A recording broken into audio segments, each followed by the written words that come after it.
Здравейте! Темата на днешния клип е електронното гласуване. Под електронно гласуване имам предвид гласуването онлайн през сайт.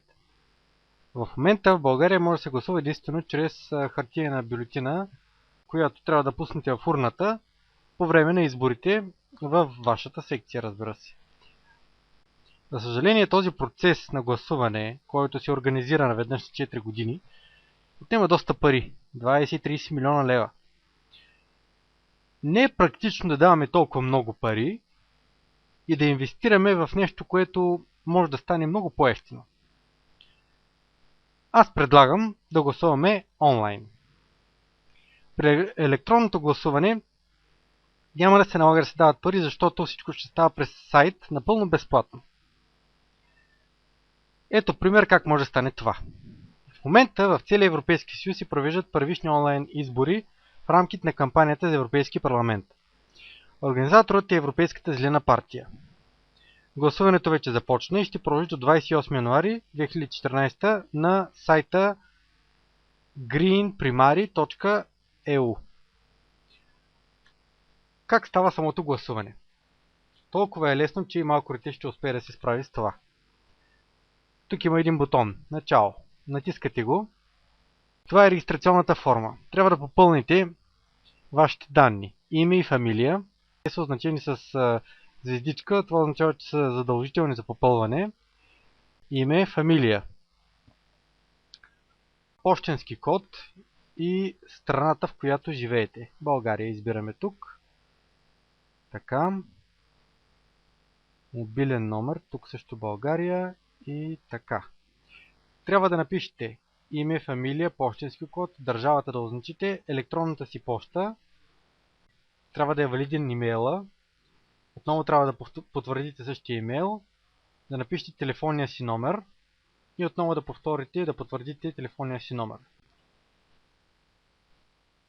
След това тук означавате, че сте над 16 години. А ако искате да получавате информация от Зелената партия, допълнително, означавате и това и попълвате съответно този код за потвърждение.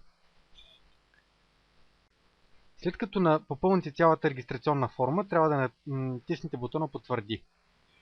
След като го натиснете, на вашия имейл, който сте написали ето тук, ще получите писмо, в което ще има линк за потвърждение, че сте се регистрирали.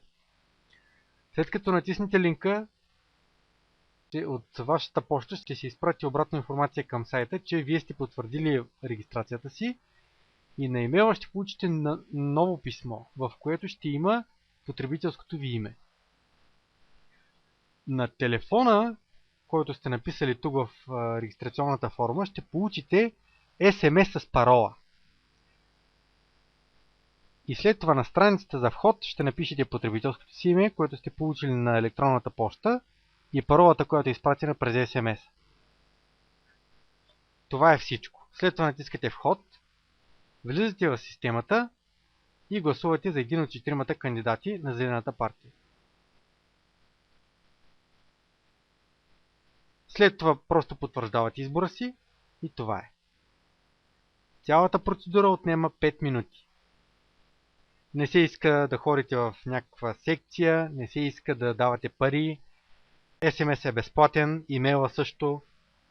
За по-малко от 5 минути може да упражните правото си на глас.